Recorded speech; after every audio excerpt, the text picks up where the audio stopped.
sovchilikka keluvdik. Ya, ketavergan yigitligimda bildim-ki, lekin qizlar uyimgacha sovchi jo'natadi deb o'ylamagan ekanman. Aka, o'tib ketay. Qayerga o'tasan? Mana bu yana o'g'lim jalashmagan jamoada yiqib, elovni qarasin. Barqumlab juvib tasha. Chayni o'zim olib kiraman. Aka! Yaxshi keldiringizmi, qotaqaylar? Xullas, qizingiz Shalolani qo'lini so'rab keluvdik. Menga sovchi keldi desam, bu jalmozlar Shalolani so'rab ketdi-ku. Qo'li tigil tirnoqni ham bermaymiz. O'g'limizni qizingizda ko'ngli bor ekan. Qizingiz ham o'g'lim alishni yaxshi ko'rar ekan. Uyquni yaxshi ko'radi, shokoladni yaxshi ko'radi, borana kisdan pul o'g'irlashni ham yaxshi ko'radi. Lekin alishni yaxshi ko'rmaydi. Og'zingni uchun. Qizingiz to'ydan keyin sahar 5 da turib, ko'chalarni sipiradi. Nima?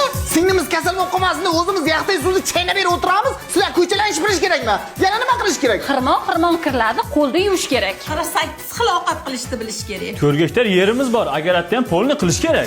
Sizlarga kelinmas cho'ri kerak anda.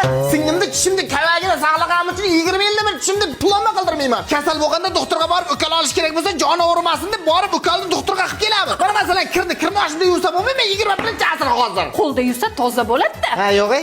Endi nimaga kelbaring? Qo'lim og'rib ketdi. Ha? Qanday bo'lar ekan? Qo'lda yursa toza bo'ladi-da. Davay, zing'illatim. Shirin chiqibdi. Tuzi kam-ku. Normal ovqat qilsangiz bo'lmaymi? Abi kelin degan 48 xil ovqat qilishni bilish kerak. Aka qorong'i bo'lib ketdi, bo'ldimi? 4 gektar agarni bir kishi bajarishni o'zi bo'laman. Ertalabgacha ishlaysan. Daraxtlarda mo'xlab bersin. O, kakras, keyin daraxtlarda o'qlaysan. Qalay bo'lar ekan? Pichoqni avval o'zing ur, og'rimasa keyin birovga ur. O'zida arximaydi, kelinlardan talab qiladi. Fillarni kuchukdek xizmatini qilsin deb singlimizni katta qilib qo'yganimiz yo'q. Aka, men shunchalik yaxshi ko'rasizmi? Bo'lmasam-chi, bitta narsani esingdan chiqarma. Ota bilan akaning eng nozik joyi bu singil bo'ladi. Singiljonim, xavotir olma.